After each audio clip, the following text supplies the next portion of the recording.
Dear viewers, کیسے ہیں آپ؟ آج آپ کے لیے بہت ہی خاص قسم کی کہانی لے کر آئے ہیں۔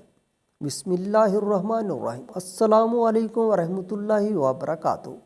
ستمبر 1181 میں سلطان صلاح الدین ایوبی اپنے 10 خاص سپاہیوں کے ساتھ واپس اپنی ریاست میں لوٹ رہا تھا کہ سلطان کا گزر ایک گھنے جنگل کے بیچ سے ہوا۔ سلطان صلاح الدین ایوبی تیز رفتاری کے ساتھ اپنے سپاہیوں کے ساتھ گھوڑے پر آ رہا تھا کہ اچانک سلطان کی نظر ایک غار پر پڑی اور اس کو دیکھ کر سلطان غصے سے لال پیلا ہو گیا۔ سلطان کے چہرے کو دیکھ کر سپاہیوں کے بھی رنگ بدل گئے اور وہ سوچنے لگ گئے کہ آخر سلطان صلاح الدین ایوبی نے ایسا کیا دیکھ لیا کہ وہ اتنا زیادہ غصہ ہو گئے۔ پھر ایک سپاہی نے کہا، سلطان معظم، ایسی کیا بات ہے جو آپ کو اتنا پریشان کر رہی ہے؟ تو سلطان نے کہا کہ وہ سامنے دیکھو۔ جب سپاہیوں نے دیکھا تو سامنے غار نظر آ رہا تھا۔ سلطان نے کہا کہ اس میں ایک عورت ریش کو پکڑ کر غار کے اندر لے گئی اور اس کا تو مطلب جانتے ہو۔ یہ سن کر تمام سپاہی شرم سے سر جھکائے کھڑے ہو گئے۔ گھوڑے رک چکے تھے اور سلطان نے اپنے ایک سپاہی کو حکم دیا کہ جب یہ عورت غار سے نکلے تو اس کا پیچھا کرنا اور اس کے گھر کا پتہ معلوم کر لینا اور صبح اس کو میری عدالت میں حاضر کرنا۔ جب صبح ہوئی تو سلطان صلاح الدین ایوبی رحمۃ اللہ علیہ عدالت میں موجود تھا کہ سلطان کے حکم پر سپاہی اس عورت کو پکڑ کر سلطان صلاح الدین کے سامنے حاضر ہوا۔ سپاہی نے اس عورت کو ایک خاص کالی چادر میں لپیٹا ہوا تھا۔ سلطان نے اس عورت سے سوال کیا کہ تم نے وہ غلط کام کیا جس کی سزا بہت بڑی ہے۔ وہ عورت کہنے لگی، اے سلطان معظم، آخر مجھ سے ایسا کیا گناہ سرزد ہوا کہ جس کی اتنی بڑی سزا ہے؟ تو سلطان نے کہا کہ میں نے سب کچھ اپنی گناہ گار آنکھوں سے دیکھ چکا ہوں۔ اب سچ سچ بتاؤ کہ کل غار میں ایک ریش کے ساتھ اندر کیا کرنے گئی اور کیوں گئی؟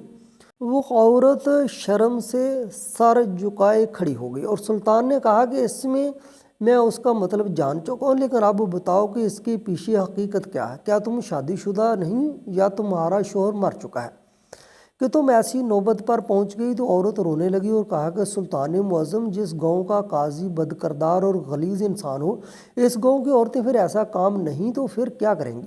یہ سن کر سلطان صلاح الدین ایوبی نے اس عورت سے پوچھا، بتاؤ آخر کیا ہوا؟ ایسی کیا بات ہے جس نے تمہیں اتنے بڑے گناہ کرنے پر مجبور کر دیا؟ تو اس عورت نے سلطان صلاح الدین ایوبی کو سارا ماجرا سنایا اور کہا کہ سلطان معظم، ایک دن میں اور میرا شوہر بازار سے قیمتی سامان لے کر واپس آ رہے تھے۔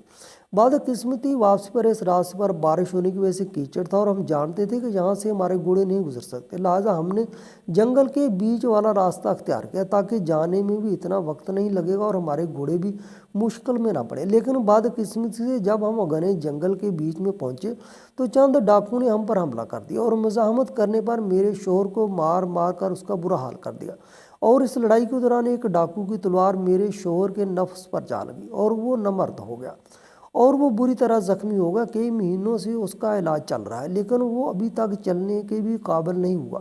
میں انصاف لینے کے لیے قاضی صاحب کے پاس گئی کیونکہ وہ کوئی ڈاکو عام ڈاکو نہیں ہے، ہمارے علاقے کے مشہور ترین ڈاکو ہے۔ انصاف لینے کے لیے اپنا مقدمہ لے کر گئی تو الٹا قاضی صاحب میرے جسم کو بیڑیے کی طرح دیکھنے لگا۔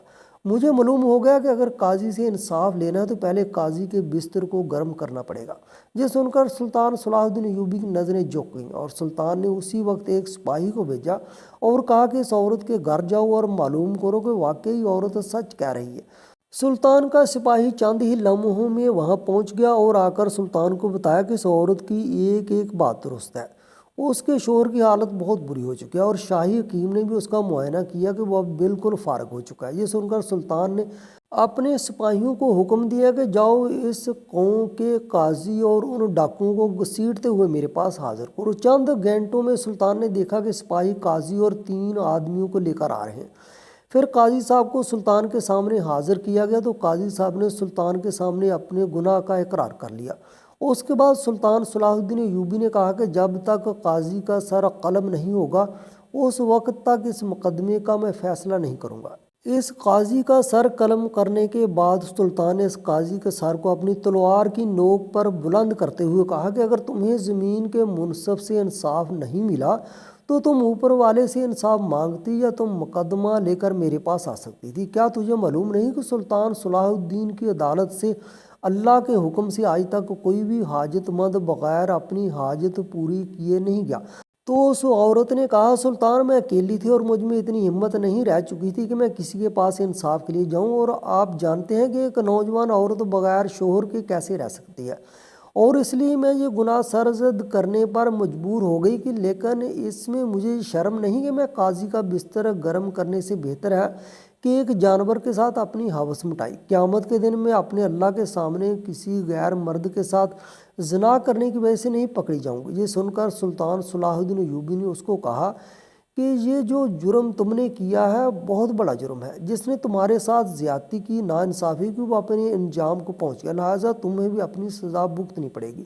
اور کہتے ہیں کہ سلطان صلاح الدین نے شریعت کے مطابق اس عورت کو سزا دے دی، اور اس کے بعد سلطان نے حکم دیا کہ میری پوری سلطنت میں یہ پیغام پھیلا دو کہ کوئی بھی عورت کسی نامحرم مرد کے ساتھ یا کسی بھی جانور کے ساتھ زنا کرتے ہوئے پکڑی گئی تو دونوں کو سر عام سنگسار کر دیا جائے گا۔ اور پھر کہتے ہیں کہ سلطان کے اس حکم کے بعد کسی میں اتنی جرت نہیں تھی کہ کوئی ایسا غلط قدم اٹھا سکے۔